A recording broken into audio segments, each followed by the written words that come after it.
አክብሮታዊ ሰላምታችን በያላችሁበት ድረስ ክቡራን ተመልካቾች ከአማራ ሚዲያ ኮርፖሬሽን አዲስ አበባ ስቱዲዮ የሰዓቱን ዜናዎች ይዘን ቀርበናል። ዮሐና መኮንን ከመላይ ስቱዲዮና የስርጭት ባለሙያዎች ጋር ዜናዎቹን ወደ እናንተ ያደረስኩ አብሬያችሁ ቆይታ አደርጋለሁ። አብራችሁን ቆዩ። ቀዳሚ ወዳደረግነው ዜና አልፋለሁ። ማህበረሰቡ በጠቅላላ ምርጫው የሰጠንን የድምጽ አደራ ለመወጣት ሌት ተቀን ለመስራት ቃል እንገባለን ሲሉ የብልጽግና ፓርቲ ስራ አስፈጻሚ አባልና የአዲስ አበባ ከተማ ከንቲባ አዳነች አቤቤ ገለጹ። የአዲስ አበባ ቅርንጫፍ ብልጽግና ፓርቲ በምርጫው በማሸነፉ ለመረጠው ህዝብ ምስጋና አቅርቧል። ድልነሳ መንግስቴ በዝርዝር ተመልክቶታል። ሰባተኛው ጠቅላላ ምርጫ መጠናቀቁን ተከትሎ በብልጽግና ፓርቲ የአዲስ አበባ ቅርንጫፍ የምስጋና መርሃ ግብር አዘጋጅቷል።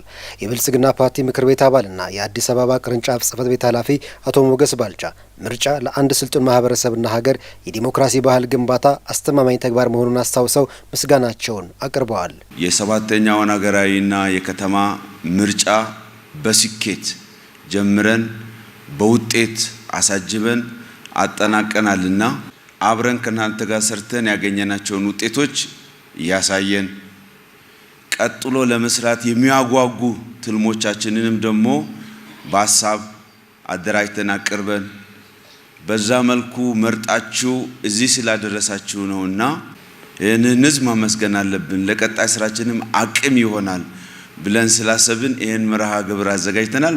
የነበሩ ዘመቻዎችና ማስፈራራቶችን በጽናት አልፋችሁ ምርጫውን ከሌሊት እስከ ሌሊት ሳትሰለቹ ለመረጣችሁ ሁሉ ፓርቲ ሳይሆን ኢትዮጵያ እንድታሸንፍ አድርጋችኋልና ምስጋና ይገባችኋል ብለዋል የፓርቲው ስራ አስፈጻሚ አባልና የአዲስ አበባ ከተማ ከንቲባ አዳነች አቤቤ። በእርግጥ ኢትዮጵያ አሸንፋለች።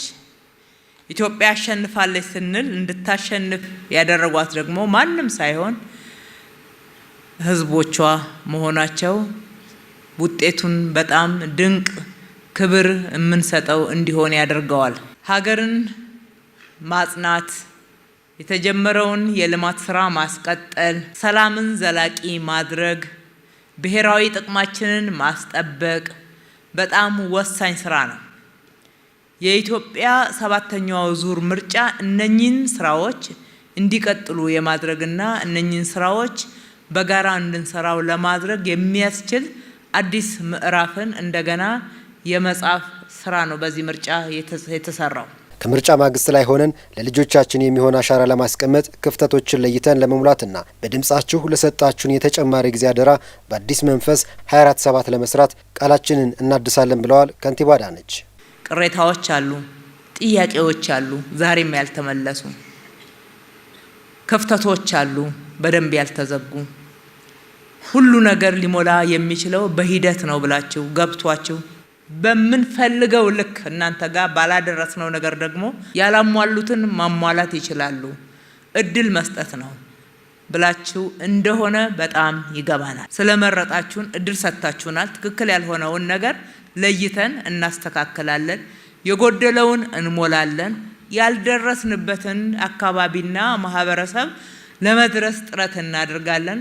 በታማኝነት በቅንነት በመሰጠት ሌት ተቀን ልናገለግላችሁ በጣም ዝግጁዎች ነን የሚለውን ዛሬም እንደገና ቃል እንገባለን። በመጨረሻም የቀበናን ወንዝ ዳርቻ ሁሉም እንዲጎበኝ ጥሪ አቅርበዋል።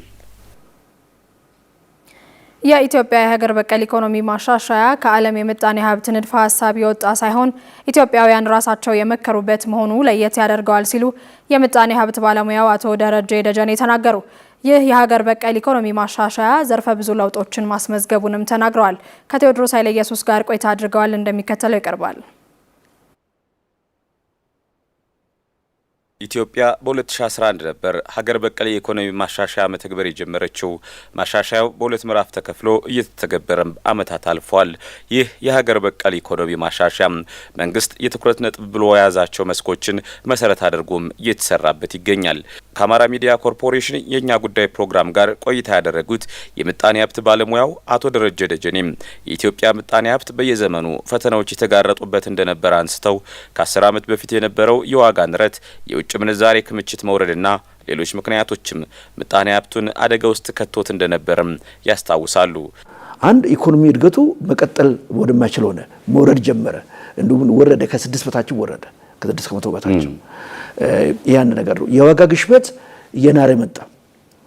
እንግዲህ እስከ ቅርብ ጊዜ ድረስ ሊቀጥል ይችላል። ምክንያቱም ዋጋ ንረትን በአንድ ቀን አታቆምም፣ በሂደት ስለሚፈልግ ዋጋ ንረት እያመጣ የውጭ ምንዛሪ ክምችታችን በጣም ወረደ። የአንድ ብር 18 ቀን ከአንድ ወር በታች እስከ 18 ቀን ብቻ የሚያኖር ድረስ ደረሰ።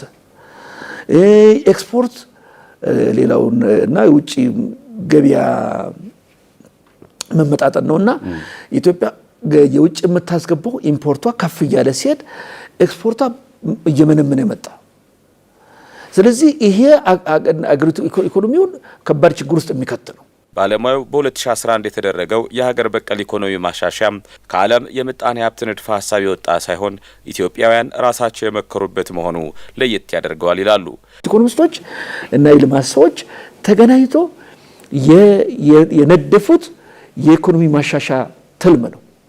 እሱ ሀገር በቀል ያስባለው በጫና ሳይሆን ወይም ደግሞ በኮንሰልተንት ሳይሆን አማካሪ ከውጭ ተቀጥሮ ሳይሆን እዚሁና ከውጭ ያሉት ኢትዮጵያኖች ቁጭ ብሎ መክሮ የነደፉት በሙያተኛ ደረጃ ተጠንቶ የተነደፈ ንድፍ ስለሆነ ነው መጀመሪያ አገር በቀል የተባለው እንጂ የተለየ ነገር ከዓለም የተለየ ነገር ሆኖም አይደለም። ይህ የሀገር በቀል ኢኮኖሚ ማሻሻያ ከግብርና እስከ ቱሪዝም፣ ከማዕድን እስከ አምራች ኢንዱስትሪዎች እንዲሁም ሳይንስና ቴክኖሎጂዎችን የዳሰሰ ነው። የምጣኔ ሀብት ባለሙያው አቶ ደረጀ ይህ ማሻሻያ ዘርፈ ብዙ ለውጦችን አስመዝግቧል ባይ ናቸው። ግን አጠቃላይ ዛሬ ላይ ሆነን በምናየው ጊዜ ግን ለኔ ብዙ መሻሻሎችን አምጥቷል። የውጭ ገበያችን ከ2.8 ቢሊዮን ማለፍ አልቻለው ዛሬ ወደ 10 ቢሊዮን ተጠግቷል። አገሪቷ ትልቅ የኢንቨስትመንት የስበት ማዕከል ሆናለች። ትልቁ ነገር አገር ሲረጋጋ፣ ፖሊሲ የተሻለ መንገድ ሲሰራ፣ የተሻለ መሰረተ ልማት ሲዘረጋ ኢንቨስትመንትን ይስባልና ትልቅ የኢንቨስትመንት ስበት ማዕከል ሆናለች። የዲፕሎማሲ ስበት ማዕከል ሆናለች።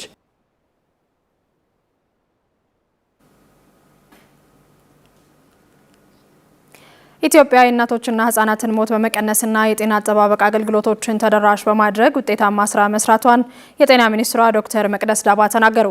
ዓመታዊ የካውንትዳውን 2030 ሀገራት ጉባኤ በአዲስ አበባ እየተካሄደ ነው። ቤተልሔም ሰለሞን ተጨማሪ አላት።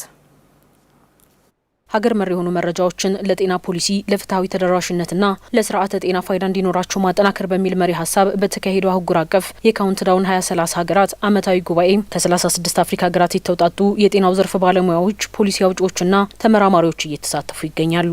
የጤና ሚኒስትሯ ዶክተር መቅደስ ዳባ ኢትዮጵያ ጉባኤውን ለመጀመሪያ ጊዜ የማስተናገድ እድል ማግኘቷን ገልጸው በእናቶችና ህጻናት ጤና አገልግሎት ውጤታማ እውቅና ያገኘችባቸውን ስራዎች ለሌሎች የአፍሪካ ሀገራት ልምድ እንደምታካፍል ገልጸዋል። ካስቀመጥናቸው ግቦች አንጻር በተለይ በእናቶች ጤና ኢትዮጵያ ማስመዘገበችውን ውጤት በማየት ለምሳሌ የእናቶች ሞት ቁጥር ስንመለከት እስካሁን ቆጠራው ከጀመረበት ነው የምንለው ብዙ ጊዜ ከዛ አንጻር ስንመለከተው አሁን በኢትዮጵያ የስነ ህዝብ ጥናት የጤናና ስነ ህዝብ ጥናት ባለፈው ይፋ በተደረገው ማለት ነው በሱ ስንመለከት የእናቶች ሞት ምጣኔያችን 141 በመቶ ሺህ በህይወት ከሚወለዱ ህጻናት ውስጥ ነው የምንለው። ያንን ያህል ዝቅ አድርገናል። በጣም በዝቅ በማለት ደረጃው ፈጣን የሆነ ከአህጉራችንም ጥሩ ውጤት የተመዘገባባቸው ሀገር ውስጥ ገብታለች ኢትዮጵያ በተለይ በእናቶችና በህፃናት ሞት ምጣኔ። የኢትዮጵያ ህብረተሰብ ጤና ኢንስቲትዩት ዋና ዳይሬክተር ዶክተር መሳይ ኃይሉ በበኩላቸው በጤናው ዘርፍ የሚተገበሩ ፖሊሲዎች ጥራት ያለውን መረጃ መሰረት አድርገው በፍትሃዊነት እንዲተገበሩ ጉባኤው አጋዥ መሆኑን ገልጸዋል። ከፍትሃዊ ተጠቃሚነት ጋር እንዲሁም ደግሞ የጤና አገልግሎት ተደራሽነትና አፈጻጸም ላይ ልዩነቶች ካሉ መንስኤዎቻቸው ምንድን ነው?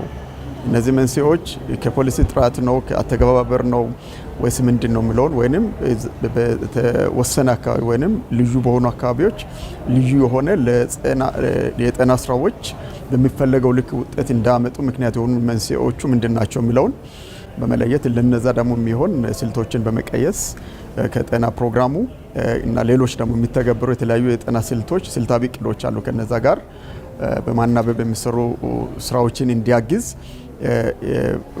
ያለ ነው። የካውንትዳውን 2030 ዳይሬክተር ዶክተር ቻይክፋይ ሀገራት ተባብሮ የጤና ልማት ግብን እንዲያሳኩ መረጃን መሰረት አድርገው ለውጥ እንዲያመጡ ኢኒሺዬቲቭ ወሳኝ መሆኑን ተናግረዋል። With all the countries that are part of the Countdown 2030 collaboration where we bring in የጉባኤው ዋና ዓላማ አባል ሀገራቱ ከተለያዩ የመረጃ ምንጮች የሚሰበስቡትን የጤና መረጃዎች በሳይንሳዊ መንገድ በመተንተን በማስረጃ የተደገፈ የጤና ፖሊሲና የክትትል ስርዓት እንዲዘረጉ ማስቻል ነው። and we thank them even for facilitating everything. የካውንትዳውን 2030 ጉባኤ ለተከታታይ 5 ቀናት ቆይታ የሚያደርግ ሲሆን ሀገራት ተሞክሮቻቸውን በመለዋወጥ ዘመናዊ የጤና መረጃ ስርዓትን በመዘርጋት የማህበረሰቡን ጤና ለማሻሻል ግብአት የሚሆኑ ሀሳቦችም ይቀርቡበታል ተብሏል። ከአሚኮ አዲስ አበባ ስቱዲዮ ወደ እናንተ እየደረሰ ያለው የዕለቱ ዜናችን አሁንም እንደቀጠለ ነው። ኢትዮጵያ በሚቀጥሉት ዓመታት በምግብና መድኃኒት ቁጥጥር የአፍሪካ የልህቀት ማዕከል ትሆናለች ሲል የኢትዮጵያ ምግብና መድኃኒት ባለስልጣን አስታወቀ። ኢትዮጵያ ከውጭ የሚገቡ ምግብና መድኃኒትን በጋራ ለመገምገም የሚያስችል ዓለም አቀፋዊና አህጉራዊ ስምምነቶችን ፈርማ እየሰራች ትገኛለች ሲሉ የኢትዮጵያ ምግብና መድኃኒት ዋና ዳይሬክተር ወይዘሪት ሄራን ገርባ ተናግረዋል። አየለ መስፍን ተጨማሪውን ይዟል።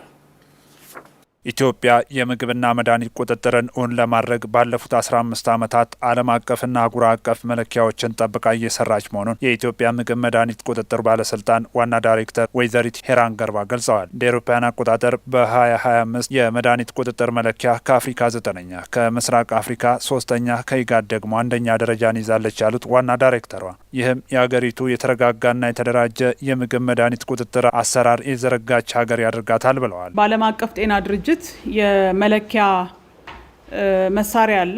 የአገራትን የቁጥጥር ስርዓት በተለይ መድኃኒት ላይ የደምና ደም ተዋጽኦ ክትባት ላይ እና ሕክምና መሳሪያ ላይ መለኪያ አለው የዓለም አቀፍ ጤና ድርጅት። ኢትዮጵያ ከአፍሪካ 9ኛ ሀገር፣ ከምስራቅ አፍሪካ 3ኛ ሀገር፣ ከኢጋድ የመጀመሪያ ሀገር ሆና የማቹሪቲ ሌቭል 3 የሚባለውን ደረጃ ይሄ ማለት የተረጋጋ ስቴብል የሆነ ዌል ፋንክሽኒንግ የሆነ በደንብ የቁጥጥር ስራውን በአግባቡ የሚሰራና እርስ በርሱ የተሰናሰለ ወይም ኢንቲግሬትድ የሆነ የቁጥጥር ስርዓት የዘረጋች ሀገር ተብላ በዓለም አቀፍ ጤና ድርጅት ደረጃ ተሰጥቷታል ማለት ነው። ተቋሙ ዓለም አቀፍ እውቅና ያገኘው በሁሉም ክልሎችና ከተማ አስተዳደሮች ባስመዘገበው ውጤት መሆኑን ያነሱት ዋና ዳይሬክተሯ በሚቀጥሉት ዓመታት ኢትዮጵያ የአፍሪካ የልቀት ማዕከል እንድትሆን እየሰራን ነውም ብለዋል። 12ቱ ክልሎችና 2ቱ ከተማ መስተዳድሮች የራሳቸው የቁጥጥር አደረጃጀትና ተቋም አላቸው። እነሱ በክልላቸው ውስጥ ለሚካሄድ በዚህ ጉዳይ ላይ ለሚካሄድና የጤና ባለሙያም ጤና ተቋማትንም ጨምሮ ቁጥጥር ያደርጋሉ። ተጠሪነታቸው በተለያየ ክልል የተለያየ ነው። ነገር ግን ለክልሉ ለማንም ተጠሪ ሆኑ ግን ለክልሉ መንግስት ተጠሪ የሆኑ ናቸው። ከነሱ ጋር በሚያቀናጀን ጉዳይ ላይ አብረን በጋራ እናቅዳለን፣ በጋራ ሪፖርት እንገመግማለን። እንግዲህ ወደ ልህቀት የኛም ራዕይ በአፍሪካ የልቀት ማዕከል መሆን ነው። የጋራ አቅጣጫዎችንም ተከትለን የጋራ ህጋችን በሆነው በአዋጅ 1112ን ተከትለን ሌሎች ግን በክልል የሚወጡ የህግ ማዕቀፎች ይኖራሉ። እሱን ተከትሎ ከማምረቻው እስከ ህብረተሰቡ ተጠቃሚ እስኪሆን ድረስ ስራ ተከፋፍለን በጋራ እንሰራለን ማለት ነው። ምግቦች፣ መድኃኒት፣ የህክምና መሳሪያ፣ የውበት መጠበቂያና የትንባሆ ምርቶች ላይ ቁጥጥር ማድረግ የተቋሙ ኃላፊነት መሆኑን ገልጸው የመገናኛ ብዙኃን የህብረተሰቡን ግንዛቤ ለማሳደግ መስራት አለባቸው ብለዋል። ይሄን ማቹሪቲ ወደ ኢምፓክት ወደ ተጽዕኖ ህብረተሰቡ ላይ በጎ ተጽዕኖ እንዲያሳድር ማድረግ ያስፈልገናል። ከዚህ አንጻር የሚዲያ አካላት ከኛ ጋር አብራችሁ መስራት ምንም ለምርጫ የሚቀርብ ጉዳይ አይደለም። ህብረተሰብ ውስጥ ያሉ ብዥታ ሊፈጥሩ የሚችሉ ነገሮችን እናንተ ከዚህ የያዛችሁትን እውቀት ይይዛችሁ እኛንም እየጠየቃችሁን ለህብረተሰቡ መረጃ እያስተላለፋችሁ ትክክለኛው መረጃ ህብረተሰቡ ጋር እንዲደርስ እንድታደርጉ ነው የምንፈልገው። እኛ ጋም ደግሞ ችግር ካለ ህብረተሰቡ የሚያነሳቸው ነገሮች ካሉ እኛ ጋር ቀረብ ብላችሁ እንድትነግሩና እንድናሻሽል። የኢትዮጵያ ምግብ መድኃኒት ቁጥጥር ባለስልጣን ቀልጣፋና ቀጣይነት ያለው ስራ መስራት የሚያስችለው ዲጂታል ቴክኖሎጂን አጋዥ አድርጎ እየሰራ መሆኑም ተመላክቷል። በሰሜን ሸዋ ዞን በተለያየ ምክንያት ሳይታረስ የቆየን ሰፊ የእርሻ መሬት በድጋሚ ወደ ልማት የማስገባት ስራ እየተከናወነ ይገኛል። ይህን መሬት ወደ ማምረት በማስገባት የምግብ ዋስትናን ለማረጋገጥ እየተሰራ መሆኑን የዞኑ ግብርና መምሪያ አስታውቋል። ስንታየው ኃይሉ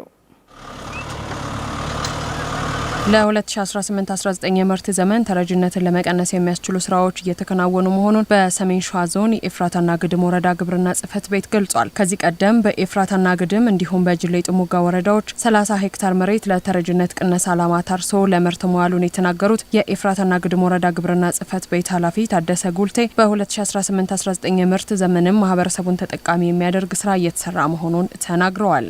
እንግዲህ የጥረት ኮርፖሬሽን መሬት ነው። ካሁን ቀደም ለ7 ዓመት ያህል ያደረ መሬት ነበረ። ዘንድሮ የተሻለ ምርት እናገኛለን ብለን እናስባለን። ከ50 ሄክታር በላይ ነው አሁን ያረስ ነው።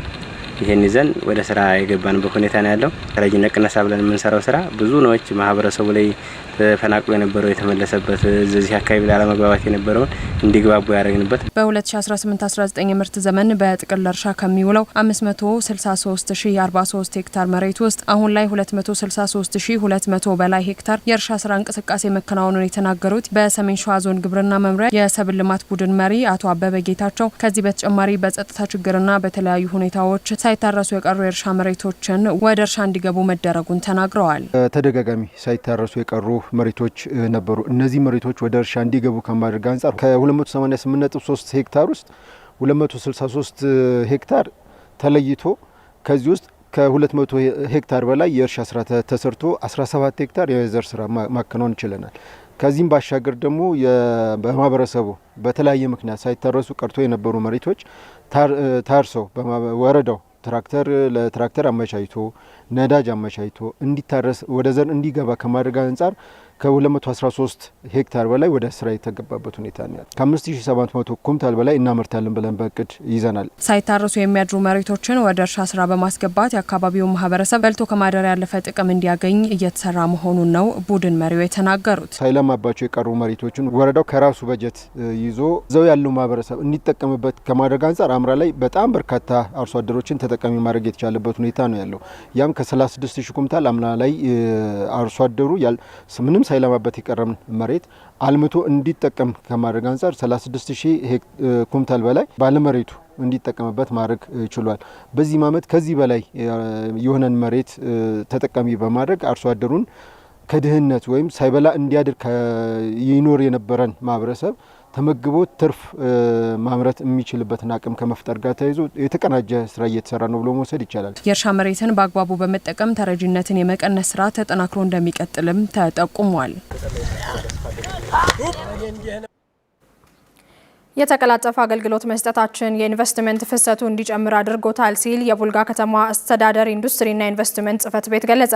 በከተማው ማምረት በጀመሩና በግንባታ ላይ ባሉ ፋብሪካዎች ከ20 ሺህ በላይ ለሚሆኑ ዜጎች የስራ ዕድል መፍጠሩንም ጽሕፈት ቤቱ አስታውቋል። ብርቱካን ማሞ በዝርዝር ተመልክተዋለች። የሰሜን ሸዋ ዞን የኢንዱስትሪ መናገሻ ናት የቡልጋ ከተማ አስተዳደር። በግንባታ ሂደት ላይ ያሉ ግዙፍ ፕሮጀክቶችን በውስጡ አመቃ ለበርካቶች የስራ ዕድል መፍጠርም ችላለች። በከተማዋ በቅርቡ ወደ ስራ የሚገቡትን ጨምሮ ከ270 በላይ ኢንዱስትሪዎች ይገኛሉ። የከተማዋ የኢንቨስትመንት እንቅስቃሴም ከጊዜ ወደ ጊዜ እየጨመረ ይገኛል ብለዋል የከተማ አስተዳደሩ ኢንዱስትሪና ኢንቨስትመንት ጽሕፈት ቤት ኃላፊ ሸዋዬ ማሞ። የቡልጋ ከተማ አስተዳደር የኢንቨስትመንት እንቅስቃሴ ከእለት ወደ እለት እጅግ በጣም እየጨመረ ይገኛል። አሁን ላይ እጅግ በጣም ትላልቅ የሆኑ ፋብሪካዎች ይገኛሉ። እንደነ ባጃ ሴራሚክ አይነት እንደ ኒክሰን የወረቀት ፋብሪካዎች አይነት እጅግ በጣም ጌም ቼንጅ የሆኑ ፋብሪካዎች እኛ ከተማ አስተዳደር ይገኛሉ። አሁን ላይ አጠቃላይ ከ276 በላይ ፋብሪካዎች በእኛ ከተማ አስተዳደር ይገኛሉ። ከዋና ከተማዋ አዲስ አበባ በቅርብ ርቀት መገኘቷ የተፈጥሮ ሀብቶቿና ቀልጣፋ አገልግሎት መኖሩ የቡልጋ ከተማን ለኢንዱስትሪ ተመራጭ አድርጓታል ምን ያሉት አቶ ሸዋዬ፣ የአገልግሎት አሰጣጣችን እጅግ በጣም ከሌላው አካባቢ ለየት ያለ ነው። እኛ አካባቢ የሚመጡ ደንበኞቻችንን የሚያቀርቡትን ፕሮፖዛልም ሆነ የሚያቀርቡትን ሀሳባቸውን በመቀበል በፍጥነት እያስተናገድን ነው የምንገኘው። ቀልጣፋ የሆነ መስተንግዶ ነው የምንሰጣቸው።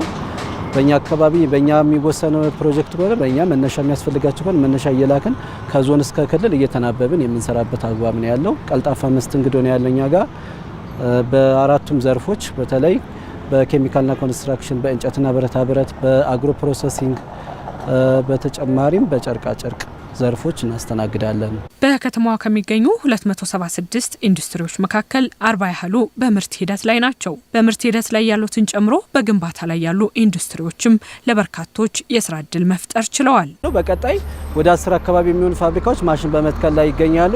እነዛ ፋብሪካዎች ወደ ምርት የሚገቡበት ሂደት ነው ያለው። ሌሎቹ ፋብሪካዎች ቋሚም በጊዜያዊም በቀን ስራም በከተማ አስተዳደራችን ከ20 ሺህ በላይ የሚሆን የስራ እድል ተፈጥሯል። በቀጣይም እጅግ በጣም ሰፊ የስራ እድል እየፈጠሩ ነው የሚገኙት። የተከበራችሁ ተመልካቾች ከአማራ ሚዲያ ኮርፖሬሽን አዲስ አበባ ስቱዲዮ ለሰዓቱ ያዝናቸው ዜናዎች በተከታተላችኋቸው መልኩ ተጠናቀዋል። አብራችሁን ቆይታችሁ ስለተከታተላችሁን እጅግ እናመሰግናለን። በያላችሁበት መልካም ጊዜ ይሁንላችሁ። Thank you.